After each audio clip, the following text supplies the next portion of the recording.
Hi കൂട്ടുകാരെ, ഞങ്ങളിപ്പോൾ ബെഹ്റിലാണുള്ളത്. ബെഹ്റിലെ ഏറ്റവും ഫേമസ് ആയിട്ടുള്ളൊരു പ്ലേസാണ് ട്രീ ഓഫ് ലൈഫ്. ഏകദേശം ബെഹ്റിൻ്റെ മനാമ സിറ്റിയിൽ നിന്ന് ഏകദേശം ഒരു 40-45 കിലോമീറ്റർ ദൂരെയുള്ള ഒരു ട്രീ ആണ്. ഏകദേശം 500 വർഷമാണ് ഈ ട്രീക്ക് പറയുന്നത്.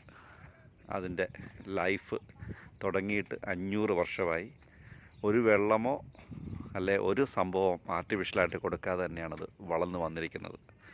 ഒരു ടൂറിസ്റ്റ് ഡെസ്റ്റിനേഷൻ തന്നെയാണ്. ഇതെങ്ങനെയാണ് ഇവിടെ ഉണ്ടായതെന്നൊന്നും ആർക്കും അറിയത്തില്ല. അതിനെ കുറിച്ച് കിട്ടുന്ന വിവരങ്ങളും വളരെ കുറവാണ്. പക്ഷേ നല്ലൊരു പ്ലേസാണ്. നമ്മൾ ഡെസേർട്ടിൽ കൂടെ ഇങ്ങനെ വന്ന സമയത്ത് നമുക്ക് എന്താ പറയുന്നത്,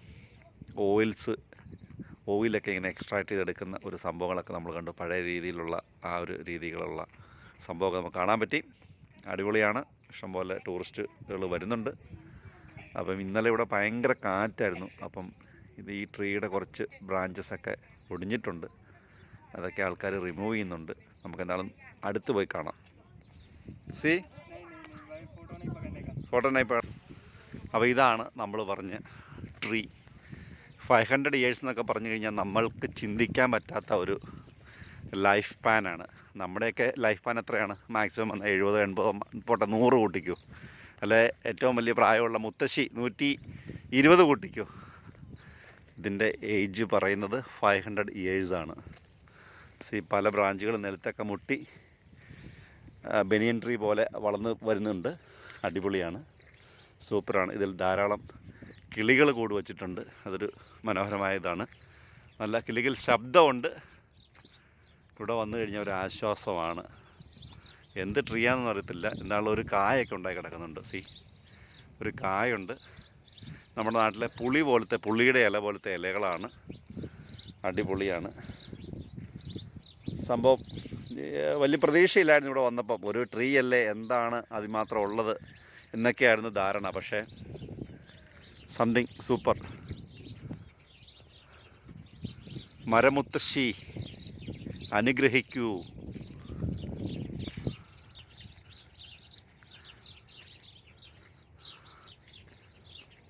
ഒരുപാട് നൂറ്റാണ്ടുകൾ കടന്നുള്ള ഒരു മരം കണ്ടോ. അതിൻ്റെ മെയിൻ ഇതിവിടെയാണ്. പല എന്താ പറയുന്നത്, തലമുറകൾ കൈമാറി വന്നപ്പം മീൻസ് അതിൻ്റെ ബ്രാഞ്ചസൊക്കെ ഒടിഞ്ഞും പിരിഞ്ഞും ഒക്കെ ഇങ്ങനെ കിടക്കുന്നുണ്ട്. എന്നാൽ വലിയൊരു എന്താ പറയുക, തടി വച്ചുള്ള തടിയല്ല. ഇതുകൊണ്ട് ഇതിൻ്റെ അകത്തൊക്കെ പൊള്ളയാണ് കണ്ടോ. ഇതിനകത്തൊക്കെ പൊള്ളയാണ്. ഇതതിൻ്റെ ഒരു ബ്രാഞ്ചാണ്. ചേറയൊക്കെ ഇങ്ങനെ അന്തം വിട്ട് നിൽക്കുന്നുണ്ട്. യൂറോപ്യൻസൊക്കെ വലിയ ബസ്സുകളൊക്കെ അവിടെ നിന്ന് വരുന്നുണ്ട്. കാരണം ഞങ്ങൾ മനാമയിൽ നിന്ന് പോന്നപ്പോൾ തന്നെ അവിടെ ഒരു 10-20 ബസ്സുകൾ, എനിക്കൊന്ന് ക്രൂയിസെ വന്ന് ഇറങ്ങിയ ആൾക്കാരാണെന്ന് തോന്നുന്നു. അപ്പോൾ അവരിതൊക്കെ കാണാൻ വേണ്ടി പോരുന്നുണ്ട്. ഇതെന്താണെന്ന് അറിയത്തില്ല. ഇവിടെ അത്യാവശ്യം തുളകളൊക്കെ കാണുന്നുണ്ട് കണ്ടോ. പല ആൾക്കാരും വന്ന് ഇപ്പോഴല്ലേ ഇതിനെയൊക്കെ പ്രൊട്ടക്റ്റ് ചെയ്യുന്നത്. അതിനൊക്കെ മുമ്പ് നശിപ്പിക്കാനൊക്കെ പല ആൾക്കാരും ശ്രമിച്ചിട്ടുണ്ടായിരിക്കാം. വരുന്ന ഈവൻ ടൂറിസ്റ്റുകൾ പോലും ഒടിക്കുക, പറിക്കുക, അങ്ങനെയുള്ള നമുക്ക് കാണാൻ പറ്റും. ഇത് ഉണ്ടോ, ഇതിൻ്റെ തടിയൊക്കെ ഇങ്ങനെ കിള്ളിപ്പറിച്ച രീതിയിലുള്ള ഒരു ഇത് കാണാൻ പറ്റുന്നുണ്ട്. അപ്പോൾ അതാണ്. ഇഷ്ടംപോലെ കിളികൾ കൂട് ഇവിടെയുണ്ട്. അതൊരു വലിയ രസമാണ്. എന്നാൽ ഇവരുടെ ശബ്ദം അടിപൊളിയാണ്. ഇവിടെ വന്നു കഴിയുമ്പോൾ ഒരു പ്രത്യേക ഫീലാണ്. പ്രത്യേകിച്ച് ഇപ്പോൾ ഇവിടെ ക്ലൈമറ്റ് നല്ല മഴ സമയമായിരുന്നുകൊണ്ട് നല്ല അടിപൊളി ക്ലൈമറ്റാണ്. ഇത് ഇവിടെ വെച്ച് കട്ട് ചെയ്താണ്. എനിക്കൊന്ന് നീണ്ടു വരുമ്പം അതിൻ്റെ വെയിറ്റൊക്കെ താങ്ങാൻ വേണ്ടിയുള്ള ഒരു രീതിയിൽ കട്ട് ചെയ്ത് മാറ്റുന്നതായിരിക്കാം. എന്താണെങ്കിലും ബെഹ്റിൻ സന്ദർശിക്കുന്ന ആൾക്കാർ എന്താണെങ്കിലും തീർച്ചയായിട്ടും മടി വിചാരിക്കാതെ വരേണ്ടതാണ്. വരുന്ന വഴിക്ക് നമുക്ക് കാണാൻ വേണ്ടി അതുപോലത്തെ മീൻസ് ഒരുപാട് ഓയിൽ ഫീൽഡ്, നമ്മൾ ഓയിൽ എക്സ്ട്രാക്ട് ചെയ്യുന്ന, അല്ല ഭൂമിക്കടിയിൽ നിന്ന് ഓയിൽ എടുക്കുന്ന പഴയ രീതിയിലുള്ള മെഷീൻസ് വെച്ച് ഇങ്ങനെ എടുക്കുന്ന രീതി, ഇതൊക്കെ നമുക്ക് കാണാൻ പറ്റും. അപ്പോൾ അതൊരു വളരെ രസകരമായ കാഴ്ചകളാണ്. നമ്മൾ പ്രായമായവർക്ക് അതൊരു രസമല്ലേ പോലും നമ്മുടെ കുട്ടികൾക്കതൊരു വലിയ ഇൻഫർമേറ്റീവ് ആയിട്ടുള്ളൊരു കാര്യമാണ്. ടൂറിസ്റ്റ് ഡെസ്റ്റിനേഷൻ ഞാൻ പറഞ്ഞപ്പോൾ ആരും വിശ്വസിച്ചില്ല. യൂറോപ്യൻസൊക്കെ ബസ്സിലാണ് വന്നുകൊണ്ടിരിക്കുന്നത്. അടിപൊളി.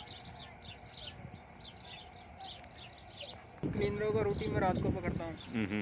सुबह इनके लिए അടിപൊളി ക്ലൈമറ്റ്.